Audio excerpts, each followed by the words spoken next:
ప్రణయ్ పరువు హత్య కేసులో కోర్టు తీర్పు వెలువడిన తర్వాత అమృత సంచలనమైనటువంటి నిర్ణయం తీసుకుందని, అమృత రెండో వివాహానికి సిద్ధమైందని, అందులో భాగంగానే సోషల్ మీడియాలో అమృత ప్రణయ్ అనేటువంటి పేరును మార్చి అమృత వర్షినిగా మార్చుకున్నారు అనేటువంటి వార్తలు, అలాగే కొంతమంది నెటిజన్లు కూడా అమృత మీద కమెంట్లు చేస్తున్నటువంటి నేపథ్యంలో ఈ అంశం మీద మనం పూర్తి స్థాయిలో విశ్లేషణ చేసుకుందాం. ప్రస్తుతం మనతో పాటున్నారు ప్రముఖ రాజకీయ విశ్లేషకులు, ప్రముఖ సీనియర్ జర్నలిస్ట్ దుర్గా వడ్లమణి గారు. వారితో మాట్లాడదాం. దుర్గా, నమస్తే అండి. ప్రణయ్ పరువు హత్య కేసులో కోర్టు తీర్పు వెలువడించిన తర్వాత అమృత సంచలనమైనటువంటి నిర్ణయం తీసుకుందని, తాను రెండో వివాహానికి సిద్ధమైందని, అందుకే సోషల్ మీడియాలో అమృత ప్రణయ్ అనేటువంటి పేరును మార్చి అమృత వర్షిని అని పెట్టింది అనేటువంటి వార్తలు, అలాగే కొంతమంది నెటిజన్లు కూడా అమృత మీద కమెంట్లు చేస్తూ ఉన్నారు. దీన్ని ఎలా చూడాలి? దీని మీద మీ విశ్లేషణ ఏంటి, ఏం చెప్తారు మేడం? అంటే ఇటీవల పీడబ్ల్యూ సంధ్య గారు కూడా, ఆవిడ అమ్మాయి రెండో పెళ్లి చేసుకోవడానికి వాళ్ళ మామగారు కూడా ఏం అభ్యంతరం చెప్పలేదు, చేసుకోమనే చెప్పారు, అత్తమామలు నేనే సాక్ష్యం అన్నారు. ఆవిడ రెండో పెళ్లి చేసుకునివ్వండి, మరొకటి చేసుకునివ్వండి, దాని గురించి ఎవరు మాట్లాడరు. ఇప్పుడు పేరు మార్చుకోవడం కూడా అమ్మాయి ఇష్టం, అది కూడా పెద్ద ఇష్యూ కాదు.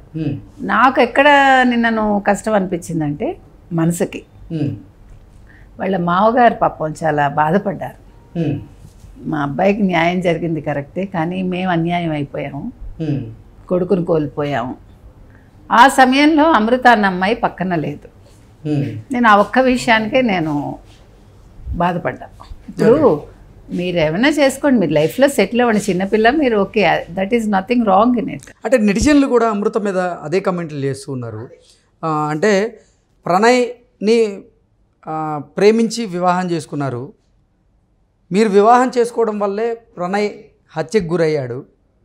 ఇప్పుడు ప్రణయ్ హత్య కేసులో కోర్టు తీర్పు వెలువడించింది, మరి మీరు కోర్టుకి హాజరు కాలేదు. అలాగే తీర్పు వచ్చిన తర్వాత ప్రణయ్ కుటుంబ సభ్యులందరూ కూడా ప్రణయ్ సమాధి దగ్గర పూలమాల వేసే నివాళులు అర్పించారు, మీరు అక్కడా కనిపించలేదు ఏంటి అంటూ ఇప్పుడు అమృత మీద అయితే కొంతమంది నెటిజన్లు ఫైర్ అవుతూ ఉన్నారు. ఏంటి, ఎలా చూడాలి?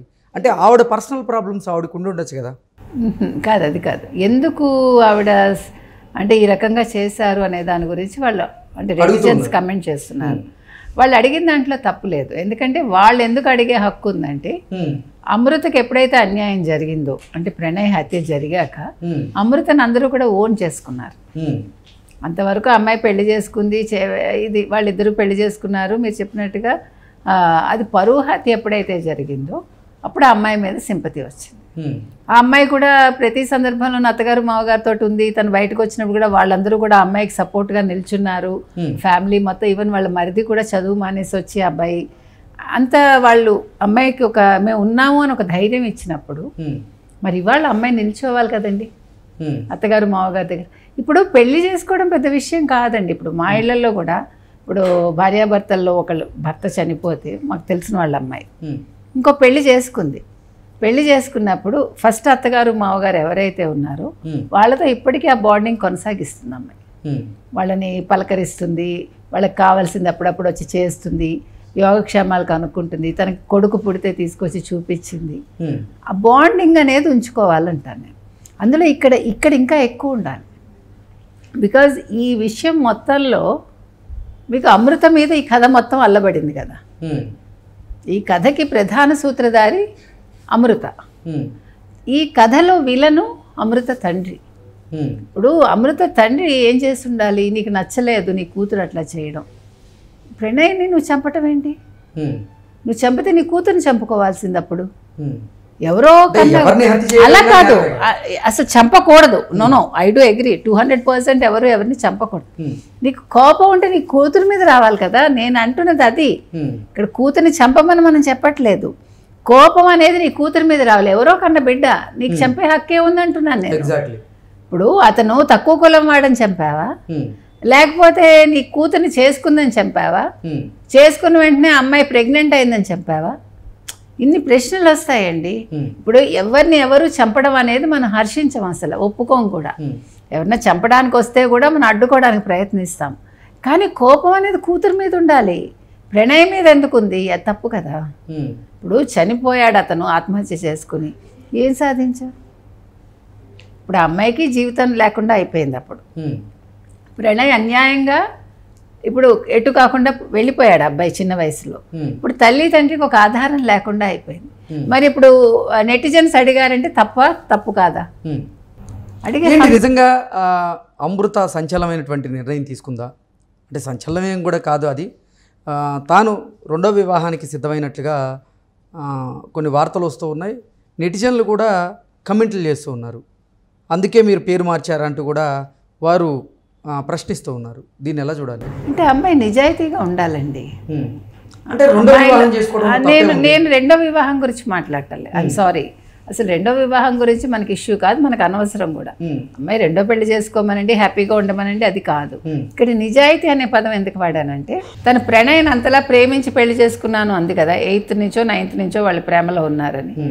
మరి నిన్నను వచ్చి ఆ అమ్మాయి అత్తగారు మావగారితో ఉండి ప్రెస్ మీట్లో పాల్గొని మిర్యాలగూడలో అతని సమాధి దగ్గరికి వెళ్ళి నివాళులు అర్పించుంటే అక్కడితో ఆ అమ్మాయికి నువ్వు అత్తగారు మావగారితో ఫోన్లో మాట్లాడుకో, కనెక్షన్ పెట్టుకోవా, that is none of our business.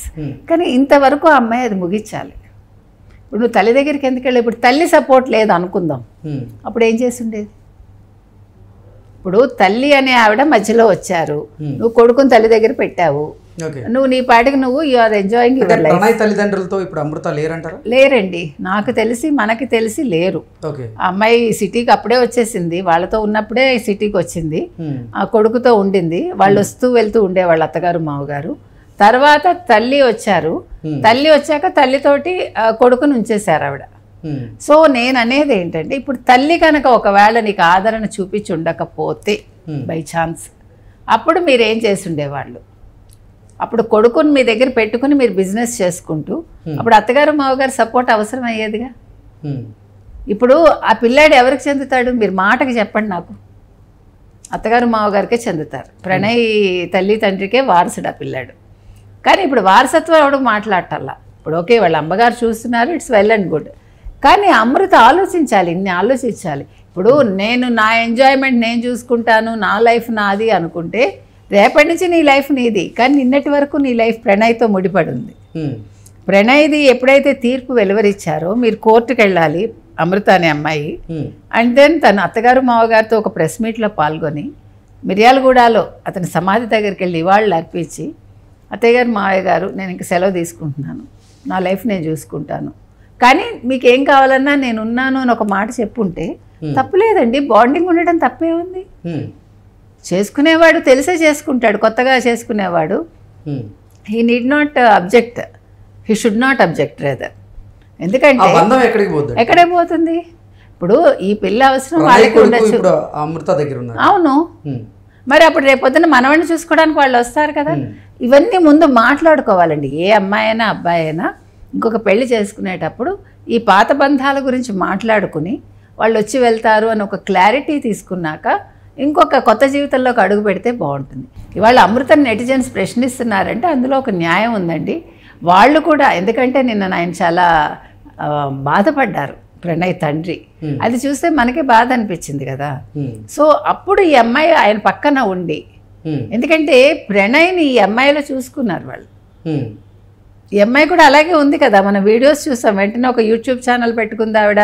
YouTube ఛానల్లో ప్రతిరోజు వాళ్ళ ఇంట్లో జరిగేవన్నీ అత్తగారు మావగారికి సంబంధించినవి కావచ్చు, పిల్లాడికి సంబంధించినవి కావచ్చు, తనవి కావచ్చు, మరిదికి సంబంధించినవి కావచ్చు, వీడియోలు పెట్టారు ఆవిడ.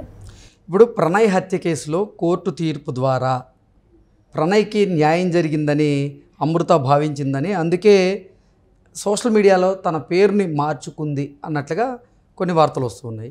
మరికొన్ని వార్తలేమో ఈ కోర్టు తీర్పు తర్వాత తాను ఒక నిర్ణయం తీసుకున్నట్లుగా, రెండో వివాహానికి సిద్ధమైనట్లుగా, అందుకే ప్రణయ్ పేరుని తీసేసి అమృతవర్షిణి అని పెట్టుకున్నట్లుగా రకరకాల వార్తలు వస్తున్నాయి. ఏంటి అసలు? అంటే వార్తల్లోకి ఎందుకు అమృతాన్ని లాగేటువంటి పరిస్థితి ఉంది ఇప్పుడు?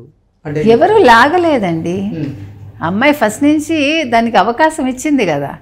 ఇప్పుడు మీ కష్టం వచ్చినప్పుడు ప్రజలు మీ వెంట నిల్చున్నప్పుడు పబ్లిక్, మరి ఇప్పుడు కూడా నిల్చోవాలిగా. అమ్మాయి నిన్న ఒక్కరోజు ఆ పిల్ల నిల్చుని ఉంటే అసలు ఈరోజు ఇంత చర్చ రాదు. ఇప్పుడు ఇంతవరకు నీకు అందరూ ఉన్నారమ్మా నీ వెంట, ఉన్నప్పుడు నీ బాధ్యత అది. ఇప్పుడు అతనికి ప్రణయ్కి న్యాయం జరిగిందో అన్యాయం జరిగిందో ఇంకా మనం ఏం చెప్తాం చెప్పండి. ఇక్కడ న్యాయ అన్యాయాలు ఏమున్నాయి? మనిషే లేరు, తీర్పు వచ్చింది, ఓకే శిక్ష పడింది హంతకులకి, అంతవరకే. ఇక్కడ న్యాయం అన్యాయం మనం చెప్పలేం. ఇప్పుడు అన్యాయం జరిగింది ప్రణయ్ తల్లిదండ్రులకి, అమృతకి ఇప్పుడు అన్యాయం న్యాయం సంబంధం లేదు ఇంకా. ఎందుకంటే తను ఒక కొత్త జీవితాన్ని చూసుకోవాలనుకుంటుంది. ఆల్రెడీ వీళ్ళతో సంబంధం లేకుండా తన తల్లితో సంబంధ బాంధవ్యాలు పెట్టుకుని మళ్ళీ తన పాత జీవితానికి వెళ్ళింది. కాబట్టి ఇక్కడ మనం చెప్పుకునే ఫైనల్ నీతి ఏంటంటే, మీరు మీ అబ్బాయికి ఒక అప్పర్ క్యాస్ట్ అమ్మాయిని చేసేటప్పుడు బీ కేర్ఫుల్ అని మనం అబ్బాయి తల్లిదండ్రులకి చెప్తున్నాం మనం. ఆర్ అమ్మాయి అంటే అమ్మాయి ఒకవేళ ఎస్సీ ఏదైనా అయినా కూడా వాళ్ళకు కూడా అదే చెప్తాం మనం. మీరు చెయ్యండి తప్పు లేదు, కానీ వాళ్ళ కాళ్ళ మీద వాళ్ళు నిలబడ్డాక నిజంగా లాంగ్ రన్లో వీళ్ళు ఎంతకాలం ఉంటారో ఆలోచించుకున్నాక మీరు ఆస్తులమ్మి చేస్తారో ఇష్టపడి చేస్తారో పెళ్ళిళ్ళు చెయ్యండి. కానీ అవతల వాళ్ళు ఎంతవరకు మీకు సాయంగా ఉంటారు రేపొద్దున ఇలాంటి కాన్సిక్వెన్సెస్ వచ్చినప్పుడు వాళ్ళు మీ పక్కన నిలబడతారా లేదా అనేది ఒకసారి చూసుకోండి. ఓకే అండి, థ్యాంక్ యూ సో మచ్.